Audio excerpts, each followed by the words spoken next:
السلام عليكم ورحمة الله. قصة waxay ku saabsan tahay maamo dhowr caruur dhashay oo maamo weyn ah maamada waxay ka cabanaysay gurigeeda in caruurteeda aysan amar qaadanaynin dagaal joogto ah guriga uu ka jiro nadaafada guriga si kasta loo hagaajiyo ay halaabayso taa waxa u sii dheer biilka la siiyo reerka in ayadana bisha aysan dhamaanin ay go'ayso wadaadkeedana wada shaqo fiican haysta waay oo lacag fiican siiya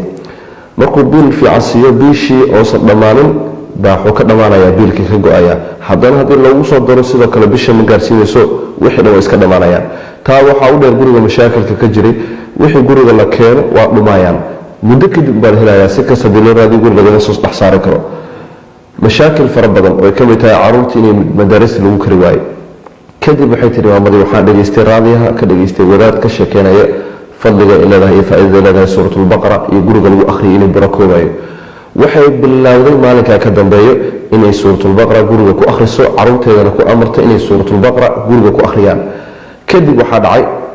dhowr maalmood markay wadeen maamadii waxay tiri xilli duhur ah baa hurdo iyara qabatay waan seexday waxaa ilaahay riya ku tusay naag jin ah oo guriga la degneyd oo madow oo caruur la wadato oo guriga kasii baxayso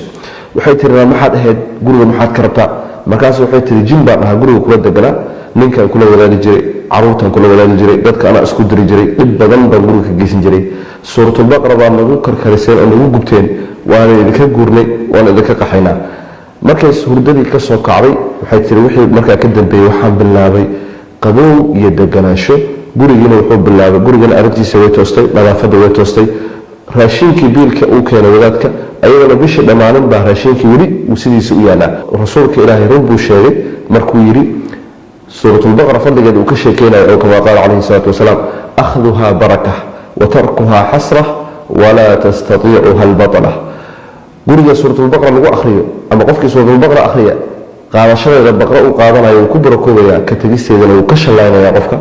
walaa tastatiicuha albatala saxarada kuwa waaweynna batala waxaa la yidhahdaa saxarada kuwa ugu soo sareeya ma kari karaan qof baqra akhristay sidoo kale xadiiska rasuulka wuxuu ku yidhi salawatullahi wasalaamu calayh guriga suuratulbaqara lagu akhriyey 3 beri shayaatiin ma soo geli karaan walaalayaal videogan u shargaray waxaa laga yaabaa qoysas badan oo la dhibaataysan xanuunadaas iyo guryahooda baraka darada haysata inay suuratulbaqara akhriyaan waxaa laga yaabaa in videoga markay arkaan ay bilaabaan suuratulbaqara marka u shargaraya